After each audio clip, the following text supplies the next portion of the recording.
Dileep Manju Warrier combination എന്ന് പറഞ്ഞു കഴിഞ്ഞാൽ നമ്മുടെ മനസ്സിലേക്ക് വരുന്ന ആദ്യത്തെ സിനിമ സല്ലാപം തന്നെയായിരിക്കും. ഇവർ രണ്ടുപേരുടെയും ജീവിതം മാറ്റിമറിച്ച അവരുടെ പേഴ്സണൽ ലൈഫിലായാലും അതുപോലെ തന്നെ അവരുടെ കരിയർ ആയാലും തന്നെ വളരെ എന്താ പറയുക ഒരുപാട് ഒരുപാട് പ്രത്യേകത നിറഞ്ഞ ഒരു സിനിമ തന്നെയാണ് സല്ലാപം. 96 വിഷു സീസണിൽ, അതായത് ഇതുപോലെ ഒരു മാർച്ച് മാസമാണ് ആ ഒരു സിനിമ റിലീസായത്. ഇപ്പോൾ 2026 വിഷുവിലേക്ക് എത്തുന്നു. ഏകദേശം 30 വർഷമായി ആ സിനിമ റിലീസായിട്ട്. അപ്പോൾ ഈ ഒരു സിനിമയുമായി ബന്ധപ്പെട്ട് ഇപ്പോൾ എന്താ പറയുക കുറേ ഫേസ്ബുക്ക് പോസ്റ്റുകളൊക്കെ അതുമായി ബന്ധപ്പെട്ട് പ്രവർത്തിച്ചിട്ടുണ്ടെങ്കിൽ അതിൻ്റെ ഒരു പ്രൊഡക്ഷൻ കൺട്രോൾ സിദ്ധു പനിക്കൽ അദ്ദേഹമാണ് ഒരു പോസ്റ്റ് ഷെയർ ചെയ്തിരുന്നത്. അപ്പോൾ വീണ്ടും കുറേ പോസ്റ്റുകളൊക്കെ ഞാൻ വായിച്ചിരുന്നു. അപ്പോൾ ശരിക്കും ആ ഒരു സിനിമയിലെ പ്രത്യേകത പ്രധാനമായിട്ടും ആ ഒരു സിനിമ അന്ന് ചർച്ചകളിൽ നിറഞ്ഞു നിന്നിരുന്നതിൻ്റെ കാരണം ലോഹിതദാസ് തന്നെയാണ്. ഹിറ്റ് മേക്കർ ലോഹിദാസ് ഒരു സംവിധായകനൊക്കെ ആവുന്നതിന് മുമ്പ് അദ്ദേഹം ഒരു വിലപിടിപ്പുള്ള ഒരു തിരക്കഥാകൃത്തായിരുന്ന സമയത്ത് ചെയ്ത ഒരു സിനിമയായിരുന്നു സല്ലാപം. അതിൻ്റെ സംവിധായകൻ സുന്ദരദാസിൻ്റെ ആദ്യത്തെ സിനിമയാണ്. സുന്ദരദാസും ലോഹിദാസും ചെറുപ്പകാലം മുതലുള്ള സുഹൃത്തുക്കളാണ്. എനിക്ക് തോന്നുന്നു സുന്ദരദാസിൻ്റെ ചേട്ടൻ്റെ സുഹൃത്തായിട്ടാണ് ലോഹിദാസ് സുന്ദരദാസുമായി ബന്ധമാവുന്നത്. അവർ ഏകദേശം ഒരു കൗമാരകാലം മുതലുള്ള സുഹൃത്തുക്കളാണ്. അത് കഴിഞ്ഞിട്ട് പിന്നീട് ലോഹിദാസ് തിരക്കഥാകൃത്തായി മാറി. അത് കഴിഞ്ഞിട്ട് സിബി മലയിൽ ലോഹിദാസ് ഭയങ്കര സൗഹൃദമായിരുന്നപ്പോൾ സുന്ദരദാസിനെ ഒരു അസിസ്റ്റന്റ് ഡയറക്ടർ ആക്കുന്നത് ലോഹിദാസാണ്. അപ്പോഴേക്കും സുന്ദരദാസ് സിനിമ മോഹമുണ്ട് സുന്ദരദാസിനൊക്കെ, പക്ഷെ സുന്ദരദാസ് അപ്പോഴേക്കും മറ്റു ചില എനിക്കോട് ബിസിനസ്സോ അങ്ങനെ എന്തെങ്കിലും കാര്യങ്ങളൊക്കെ ചെയ്ത് അത് വിവാഹം കഴിഞ്ഞു, മക്കളായി. ആ സമയത്താണ് ലോഹിദാസ് കിരീടമൊക്കെ കഴിഞ്ഞ് നിൽക്കുന്ന സമയത്ത് സുന്ദരദാസിനോട് പറയുന്നത്, നിങ്ങൾക്ക് സിനിമ താല്പര്യം ഇപ്പോഴും എനിക്കുണ്ടെങ്കിൽ ഞാൻ ഒരു വഴി ഒരുക്കി തരാമെന്ന് പറഞ്ഞാണ് സിബി മലയുടെ അസിസ്റ്റന്റ് ആവുന്നത്. പിന്നീട് സിബി മലയുടെ അസിസ്റ്റന്റ് ഡയറക്ടറായി മാലയോഗം മുതൽ കുറേ സിനിമകൾ വർക്ക് ചെയ്ത് ഇൻഡിപെൻഡന്റ് ആവാൻ വേണ്ടി സുന്ദരദാസ് ഇങ്ങനെ പ്രാപ്തനായെന്ന് തോന്നിയപ്പോൾ ലോഹിദാസ് തന്നെയാണ് ഒരു സ്ക്രിപ്റ്റ് കൊടുക്കുന്നത്. ആ ഒരു സ്ക്രിപ്റ്റ് ആയിരുന്നു സല്ലാപത്തിൻ്റെ. അപ്പോൾ അന്ന് ഇവർ പ്ലാൻ ചെയ്തിരുന്നത് നമുക്കറിയാം, അതിൽ ശശികുമാർ എന്ന് പറഞ്ഞ ഒരു ഗായകൻ്റെ റോള്, പിന്നീട് അപ്പുറത്ത് അതിൽ ആ മനോജ് കെ ജയൻ ചെയ്യുന്ന ആ ഒരു വേഷമുണ്ട്. ഞാൻ ആ കഥാപാത്രത്തിൻ്റെ പേര് പെട്ടെന്ന് പറഞ്ഞു, ദിവാകരനാണ് തോന്നുന്നത് ആ ഒരു കഥാപാത്രം. പിന്നെ മഞ്ജു വാര്യരുടെ ആ ഒരു നായിക കഥാപാത്രം. അപ്പോൾ അന്ന് നായികയായിട്ട് ആനിയും അതുപോലെ തന്നെ ആ നായകൻ ആ പാട്ടുകാരൻ്റെ ഒരു റോള് വിനീതിനെയായിരുന്നു ആദ്യം മനസ്സിൽ. കാരണം അതിൻ്റെ ഒരു ചർച്ചയൊക്കെ നടക്കുന്ന സമയത്ത് കിരീടമുണ്ണിയാണ് ആ ഒരു സിനിമ നിർമ്മിച്ചത്. കിരീടമുണ്ണി എന്നൊരു ടോപ്പ് പ്രൊഡ്യൂസറാണ്. ഇവരുടെയൊക്കെ ലോഹിദാസുമായൊക്കെ ഭയങ്കര ബന്ധമുള്ളതാണ്. എനിക്കൊണ്ട് ലോഹിദാസിൻ്റെ ആധാരം എന്ന് പറയുന്ന മുരളി നായകനായ ആദ്യത്തെ ശരിക്കും മുരളി ഒരു സോളോ ഹിറ്റൊക്കെ ചെയ്തതിൻ്റെ പ്രൊഡ്യൂസറാണ് കിരീടമുണ്ണി. അപ്പോൾ അന്ന് കിരീടമുണ്ണി വിനീതിൻ്റെ അടുത്ത് ഒരു സ്റ്റേജ് ഷോൻ്റെ സമയത്ത് പറഞ്ഞിരുന്നു എന്നാണ് വിനീത് പിന്നീട് പറഞ്ഞിട്ടുള്ളത്. അതായത് ഇങ്ങനെ ഒരു സിനിമ വരുന്നുണ്ട് ലോഹിദാസിനെയാണ് എന്ന് പറഞ്ഞ് ഇങ്ങനെ ഒരു ഡേറ്റും കാര്യങ്ങളൊക്കെ ചോദിച്ചിട്ടുണ്ട്. പക്ഷേ എനിക്ക് തോന്നുന്നു ആ സമയത്ത് വിനീത് വേറെ ഏതോ തമിഴ് സിനിമയുടെ കാതൽ ദേശമാണ് തോന്നുന്നു ആ ഒരു സിനിമയുടെ തിരക്ക്, ഏതൊക്കെയോ ചില സിനിമയുടെ തിരക്കായതുകൊണ്ട് വിനീതിന് ആ സമയത്ത് പ്രോപ്പർ ഡേറ്റ് ഇല്ല. പിന്നീട് ഇവർ കഥയൊന്നും ഡെവലപ്പായി വന്നു കഴിഞ്ഞപ്പോൾ കുറച്ചും കൂടിയും ഒരു പുതിയ ഒരാളായിരിക്കും, ഒരു അധികം ഇമേജ് ഇല്ലാത്തൊരു നടനായിരിക്കും എന്ന് തോന്നിയ സമയത്താണ് ദിലീപ് വന്ന് മിമിക്രിയിലൂടെ സിനിമയിൽ വന്ന് അത്യാവശ്യം കുറച്ച് സിനിമകളൊക്കെ ചെയ്യുന്നു. അന്ന് ഏഴക്കൂട്ടം എന്ന് പറയുന്ന ഒരു സിനിമ സുന്ദരദാസും ലോഹിദാസും കാണുന്നു. തിയേറ്ററിൽ പോയിട്ട് കാണുമ്പോൾ അതിൽ ദിലീപിനെ ശ്രദ്ധിച്ചു. ആരാ എന്ന് പറഞ്ഞ ഒരു കഥാപാത്രം ചെയ്ത ദിലീപിന്റെ ഒരു അവർക്ക് വളരെ ഇഷ്ടപ്പെട്ടു. പിന്നെ ലോഹിദാസിന് ദിലീപിനെ അന്ന് പരിചയമില്ല, പക്ഷെ ദിലീപിന് മിമിക്രി ആർട്ടിസ്റ്റ് എന്ന രീതിയിലൊക്കെ ദിലീപിനെ കുറിച്ച് ലോഹിദാസ് കേട്ടിട്ടുണ്ട്. സുന്ദരദാസ് ദിലീപിന്റെ കൂടെ, സുന്ദരദാസ് അസിസ്റ്റന്റ് ഡയറക്ടർ ആയിരുന്നപ്പോൾ സാഗരം സാക്ഷി എന്ന് പറയുന്ന മമ്മൂട്ടി സിനിമയിൽ ചെറിയൊരു വേഷം ദിലീപ് ചെയ്തിട്ടുണ്ട്. അപ്പോൾ സുന്ദരദാസിനൊന്നും ദിലീപിന് പരിചയമുണ്ട്. അങ്ങനെ ദിലീപിനെ വിളിപ്പിക്കുന്നു, ദിലീപിനെ ആ സിനിമയിലേക്ക് കാസ്റ്റ് ചെയ്തു. ആ സമയത്താണ് ആനി ഈ ഒരു ഇമേജിന്റെ ഒരു പ്രശ്നമുണ്ട്. കാരണം അതിൽ നമുക്കറിയാം നായികയുടെ കഥാപാത്രം ഈ പറഞ്ഞ തന്നെ ജീവൻ തുല്യം സ്നേഹിക്കുന്ന ആ ദിവാകരൻ എന്ന് പറഞ്ഞ മനോജ് കെ ജയന്റെ കഥാപാത്രത്തിനെ വിട്ട് ഈ പറയുന്ന ഗായകന്റെ പിന്നാലെ പോകുന്നു. അപ്പൊ പ്രേക്ഷകർ ചിലപ്പോൾ ഒരു വെറുപ്പും എല്ലാം തോന്നിയേക്കാം. അപ്പൊ ഒരു ഇമേജ് ഇല്ലാത്തൊരു നടി മതി, ഒരു പുതുമുഖം മതി എന്ന് വിചാരിച്ചിട്ടാണ് ആ സമയത്ത് കലാതിലകമായിരുന്ന ഒരു കവർ പേജിൽ ഫോട്ടോ കണ്ട മഞ്ജു വാര്യരുടെ കണ്ണൂര് വീട്ടിൽ പോകുന്നതും, അന്ന് ഇവരുടെയൊക്കെ ഒരു ഗ്യാങ് എന്ന് പറയുന്നത് പിന്നീട് സംവിധായകരായി മാറിയ ബ്ലസിയും തോമസ് സെബാസ്റ്റ്യൻ ഇവരൊക്കെ ആയിരുന്നു അന്ന് ഈ ഫോട്ടോ എടുക്കാനൊക്കെ പോയിരുന്നതൊക്കെ. വീഡിയോ എടുക്കുന്നു, പോയി ഓഡിഷൻ ചെയ്യുന്നു, ഒരു ഈ പറഞ്ഞ പോലെ ക്യാമറയിൽ പോയിട്ട് കുറച്ച് സീൻസ് അഭിനയിപ്പിച്ച് കാണിക്കുന്നു.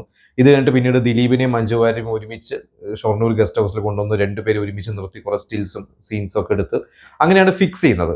അങ്ങനെ ആ ഒരു സിനിമ എനിക്ക് തോന്നുന്നു ഏകദേശം ഒരു 95 ഡിസംബറിൽ സാക്ഷ്യം എന്ന് പറയുന്ന ഒരു സിനിമയാണ് ആദ്യമായിട്ട് മോഹൻ സംവിധാനം ചെയ്ത സാക്ഷ്യം എന്ന് പറയുന്ന സിനിമയാണ് ആദ്യമായിട്ട് മഞ്ജു വാര്യർ അഭിനയിക്കുന്നത്. അതിലൊരു സ്കൂൾ കുട്ടിയാണ്. അതിൽ മുരളിയും സുരേഷ് ഗോപിയും ഗൗതമിയുടെയും മുരളിയുടെയൊക്കെ മകളായിട്ട് അഭിനയിക്കുന്നതാണ്. അപ്പോൾ ആ ഒരു സിനിമ ഇറങ്ങി നിൽക്കുന്ന ഒരു സമയമാണ്. എനിക്കൊന്ന് ആ സിനിമ റിലീസ് ആവുന്നതിന് മുമ്പേ അവർ മഞ്ജു വാര്യരെ ഫിക്സ് ചെയ്തു. മഞ്ജു വാര്യർ സാക്ഷ്യം ചെയ്ത് നിൽക്കുകയാണ്. അങ്ങനെ സാക്ഷ്യം 95 ഇറങ്ങുന്നു, ക്രിസ്മസിന് ഇറങ്ങുന്നു.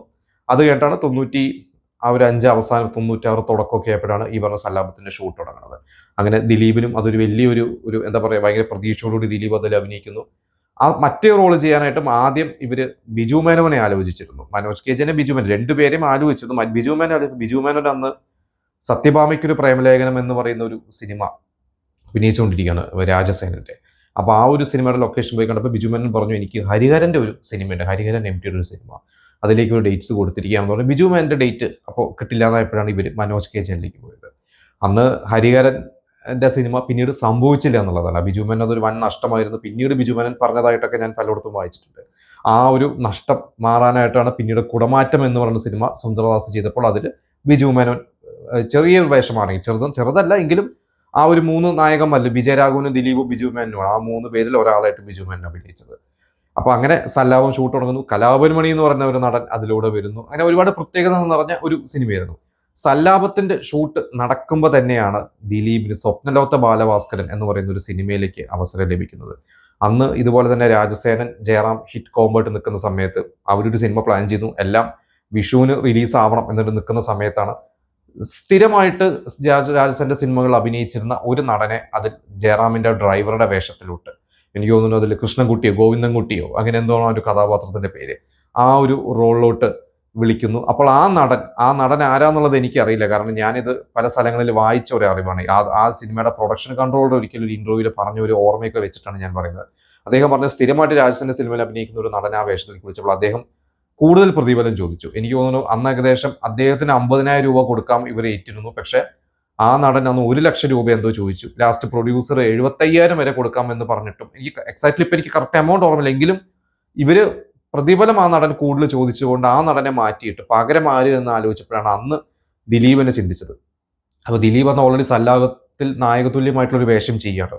അതുകൊണ്ട് ദിലീപ് അത് ചെയ്യുമോ എന്നൊരു സംശയം ഉണ്ടായിരുന്നു. പക്ഷെ ഇവർ നേരെ ദിലീപിന്റെ അടുത്ത് പോകുന്നു. ദിലീപിനോട് സംസാരിച്ച് ദിലീപ് പറയുന്നത്, ജയറാം രാജസേനൻ കൂട്ടുകെട്ടിലെ ഒരു സിനിമയിൽ ഒരു വേഷമാണെങ്കിൽ പോലും ഞാൻ ചെയ്യാൻ ആഗ്രഹിക്കുന്നു, അത് എൻ്റെ ഒരു ഡ്രീമാണ്, ഞാൻ ചെയ്യാം എന്ന് പറഞ്ഞിട്ടാണ് ദിലീപ് ആ ഒരു വേഷം ചെയ്യുന്നത്. എനിക്കൊണ്ട് ഇന്ന് എത്ര നടന്മാർ അത് ചെയ്യും എന്നറിയില്ല. ഇന്നൊരു നായകനായി കഴിഞ്ഞാൽ പിന്നീട് അവർക്കൊന്ന് ഒരു സപ്പോർട്ടിങ് റോളോ അല്ലെങ്കിൽ അങ്ങനെയൊക്കെ ചെയ്യാൻ ഒരു ഇമേജ് ബൈക്കണം. പക്ഷെ ദിലീപ് അന്ന് ദിലീപിന് അന്ന് സിനിമകൾ ചെയ്യണം, ശ്രദ്ധിക്കപ്പെടുന്ന സിനിമകൾ ചെയ്യണം, ശ്രദ്ധിക്കപ്പെടുന്ന വേഷങ്ങൾ ചെയ്യണം. അങ്ങനെയാണ് ദിലീപ് ഒരു സിനിമയുടെ ഭാഗമായത്. എനിക്ക് തോന്നുന്നു പണ്ട് രാജസേനന്റെ വാർദ്ധക്യ പുരാണം എന്ന് പറയുന്ന സിനിമ, അന്ന് ഈ പറഞ്ഞ ജയറാമിന്റെ ഡേറ്റ് കിട്ടാതെ അന്ന് മനോജ് കെ ജെനെ വെച്ചാണ് അന്ന് രാജസേന സിനിമ ചെയ്തത്. അതിൽ ഒരു മിമിക്രി ആർട്ടിസ്റ്റിന്റെ റോളിൽ ദിലീപിനെ പ്ലാൻ ചെയ്തിരുന്നു. പക്ഷെ ദിലീപ് അന്ന് ആ സമയത്ത് ജയറാമിന്റെ കൂടെ ഒരു സ്റ്റേജ് ഷോന് അമേരിക്കയിലോ ദുബായിലോ പോകുന്ന തിരക്കിലായതുകൊണ്ട് ദിലീപിന് ആ സിനിമ ചെയ്യാൻ പറ്റില്ല. ആ റോൾ പിന്നീട് അബിയാണ് ചെയ്തതെന്നൊക്കെ ഞാൻ വായിച്ചിട്ടുണ്ട്. അപ്പൊ എന്നാലും ദിലീപിന് അന്ന് ആ അവസരം ദിലീപ് പ്രയോജനപ്പെടുത്തി ഗംഭീരമായിട്ട് ദിലീപും ആ സ്വപ്നലോകത്തെ ബാലഭാസ്കർ റോൾ ചെയ്തു. അപ്പൊ ഞാൻ ഈ സ്വപ്നലോകത്തെ ബാലഭാസ്കർ സല്ലാപവും കറക്റ്റായി പറയുന്നത് 96 വിഷു സമയത്ത് ഇറങ്ങിയ സിനിമകളിൽ പ്രധാനം സല്ലാപമാണെന്ന് ആദ്യം മാർച്ച് അവസാനം റിലീസാവുന്നത്. പിന്നീട് ഒരു ഏപ്രിൽ ഫസ്റ്റ് വീക്കും വിഷു ഒക്കെ ആയി കഴിഞ്ഞപ്പോഴാണ് കാലാപാനി, ഹിറ്റ്ലർ, ദേവരാഗം, സ്വപ്നലോകത്തെ ബാലഭാസ്കരൻ, അതിൽ മമ്മൂട്ടിയുടെയും മോഹൻലാലിന്റെയും ജയറാമിന്റെയും സിനിമകൾ ഇറങ്ങുന്നു. കൂടെ ഭരതന്റെ ദേവരാഗം, അരവിന്ദ് സ്വാമി മലയാളത്തിലേക്ക് ഒരു ഇടവേളയ്ക്ക് ശേഷം, അതിന് മുമ്പ് അരവിന്ദ് സ്വാമി ഡാഡി എന്ന് പറയുന്ന സിനിമയൊക്കെ ചെയ്തിട്ടുണ്ട്. ശ്രീദേവി ഒരു ഗ്യാപ്പിന് ശേഷം മലയാളത്തിൽ അഭിനയിക്കുന്നു. അപ്പുറത്ത് സല്ലാപം പോലത്തെ ഒരു കൊച്ചു സിനിമയും വരുന്നു. പക്ഷെ എനിക്ക് തോന്നുന്നു ആ ഒരു വിഷു സീസൺ ശരിക്കും ഹിറ്റ്ലറായിരുന്നു നമ്പർ 1. തൊട്ട് താഴെ എനിക്ക് തോന്നുന്നു കളക്ഷൻ സല്ലാപം തന്നെയാണ്. സ്വപ്നലോകത്തെ ബാലഭാസ്കരനും ഹിറ്റായിരുന്നു. പക്ഷെ സല്ലാപം വന്ന് വളരെ സർപ്രൈസിംഗ് ആയിട്ട് ഒരുപാട് ദിവസം, 100, 101 ദിവസം, 150 ദിവസത്തിന് മേളിലൊക്കെ അന്ന് പല സെന്റേഴ്സിലും ഓടിയിട്ടായിട്ടാണ് എൻ്റെ അറിവുള്ളത്. കാലാപാനി അന്ന് നഷ്ടമായിരുന്നു. കാലാപാനി അന്ന് മികച്ച സിനിമയായിരുന്നു. പ്രിയദർശന്റെ ഗംഭീര സിനിമകൾ ഒന്നാണ്. മോഹൻലാലിന്റെ നാഷണൽ അവാർഡ് അവസാന റൗണ്ടിൽ വരെ എത്തിയ സിനിമയാണ്. മോഹൻലാലിന് ആ വർഷം, അതായത് അതിന്റെ 95 ഇറങ്ങിയ സിനിമയായിരുന്നു സ്ഫടികം. 95 സെൻസർ ചെയ്ത സിനിമയായിരുന്നു കാലാപാനി. പക്ഷെ ഇറങ്ങിയത് 96 ഏപ്രിലാണ്. അപ്പൊ ഈ കാലാപാനിക്ക് സ്ഫടികത്തിന് കൂടിയാണ് മോഹൻലാലിന് 95 മികച്ച നടനുള്ള അവാർഡ് കിട്ടിയത്. പിന്നെ കാലാപാനി ഒരുപാട് അപ്രീസിയേഷൻ കിട്ടിയ ഒരു സിനിമ തന്നെയാണ്. നമുക്കറിയാം ഇളയരാജയുടെ സോങ്സ് ആയാലും ഒക്കെ, ക്യാമറ വർക്ക് ആയാലും ഒക്കെ ഗംഭീരമായിരുന്നു. പക്ഷെ തിയേറ്ററിൽ അന്ന സിനിമ പരാജയമായിരുന്നു. അത് ഗുഡ് നൈറ്റ് മോഹനും മോഹൻലാലും കൂടിയാണ് ആ സിനിമ നിർമ്മിച്ചത്. അപ്പുറത്ത് ദേവരാഗവും പരാജയമായിരുന്നു. അങ്ങനെ ആ ഒരു ശരിക്കും പറഞ്ഞാൽ വിഷു സീസൺ ദിലീപിന് ഭയങ്കര ഗുണമായി. 2 സിനിമകൾ, ഒന്ന് നായകനായിട്ട് ഒന്ന് സപ്പോർട്ടിങ് ആക്ടറായിട്ട്. അപ്പുറത്ത് മമ്മൂട്ടിക്കും അത് വലിയൊരു വിജയം കിട്ടി, ഹിറ്റ്ലർ. പിന്നീട് അങ്ങോട്ട് 96 എന്ന് പറയുന്ന ഒരു വർഷം ദിലീപിന്റെ ഒരു കരിയർ മാറ്റിമറിച്ച ഒരു വർഷം തന്നെയായിരുന്നു. അത് കഴിഞ്ഞിട്ട് പിന്നീട് ആ 96 പ്രധാനപ്പെട്ട സിനിമകൾ, ഒന്ന് തൂവലക്കൊട്ടാരം, അതിൽ വീണ്ടും ലോഹിതദാസിന്റെ സ്ക്രിപ്റ്റ് സത്യനന്ദിക്കാട് ചെയ്യുന്ന സിനിമ, അതിൽ ജയറാമിന്റെ അനിയന്റെ വേഷം. അപ്പുറത്ത് പടനായകൻ എന്ന് പറഞ്ഞ അന്നത്തെ ഹിറ്റ് ഒരു കൊച്ചു സിനിമകൾ എന്താ പറയുക ഹിറ്റാക്കുന്ന നിസാർ എന്ന സംവിധായകൻ വിജയരാഘവന്റെ ഒപ്പമുള്ള റോളാണ്. പിന്നീട് നമുക്കറിയാം കല്യാണ സൗഗന്ധികം എന്ന് പറഞ്ഞ വിനയന്റെ ഒരു സിനിമ, വിനയന്റെ സിനിമകളിൽ ദിലീപ് അഭിനയിക്കുന്ന ആദ്യത്തെ സിനിമയായിരുന്നു. അത് ആ ഒരു 96 ഒക്ടോബർ നവംബറിലാണ് ഇറങ്ങിയത്. ദിലീപിന്റെ ആദ്യത്തെ ഒരു സോളോ ഹീറോ എന്ന് വേണമെങ്കിൽ പറയാം. അതിൽ ദിലീപിന് ഇമോഷൻസ് ഉണ്ട്, കോമഡി ഉണ്ട്, റൊമാൻസ് ഉണ്ട്, ഫൈറ്റ് ഉണ്ട്. എനിക്ക് തോന്നുന്നു അത് ഭയങ്കര സൂപ്പർ ഹിറ്റ് ആയിരുന്നു. പിന്നെ 96 ഈ പുഴയും കടന്നു എന്ന് പറഞ്ഞ സിനിമ ആ ക്രിസ്മസ് റിലീസ് വന്നു. അങ്ങനെ സല്ലാപത്തോടു കൂടി ദിലീപിന്റെ എന്താ പറയുക ഒരു ജാതകം മാറുന്നു, മഞ്ജുവാരുടെ ജാതകം മാറുന്നു. ഇവർ ആദ്യത്തെ സിനിമയിലൂടെ ഇവർ സുഹൃത്തുക്കളാവുന്നു. ഈ പുഴയും കടന്നിലൂടെയൊക്കെ എത്തുമ്പോഴേക്കും ഇവർ തമ്മിൽ പ്രണയമാവുന്നു. പിന്നീട് ഇവരുടെ ജീവിതത്തിൽ സംഭവിച്ചതൊക്കെ നമുക്ക് അറിയാം എന്തൊക്കെ സംഭവിച്ചിട്ടുണ്ട്. എങ്കിലും സല്ലാപം എന്ന സിനിമ ഇപ്പം 30 വർഷമായി ഇറങ്ങിയിട്ട് അതിലെ പാട്ടുകൾ, ജോൺസന്റെ പാട്ടുകളൊക്കെ ഇന്നും നമ്മൾ കേൾക്കുന്നതാണ്. നിങ്ങൾ പലവരും ആ സിനിമ തിയേറ്ററിൽ പോയി കണ്ടിട്ടുണ്ടാവും. ഞാൻ ഈ പറഞ്ഞ ആ വിഷു സീസണിലെ എല്ലാ സിനിമകളും നിങ്ങൾ പലവരും കണ്ടിട്ടുണ്ടാവും. അതിനെക്കുറിച്ചുള്ള ഓർമ്മകൾ നിങ്ങൾ നമുക്ക് പങ്കുവയ്ക്കുക.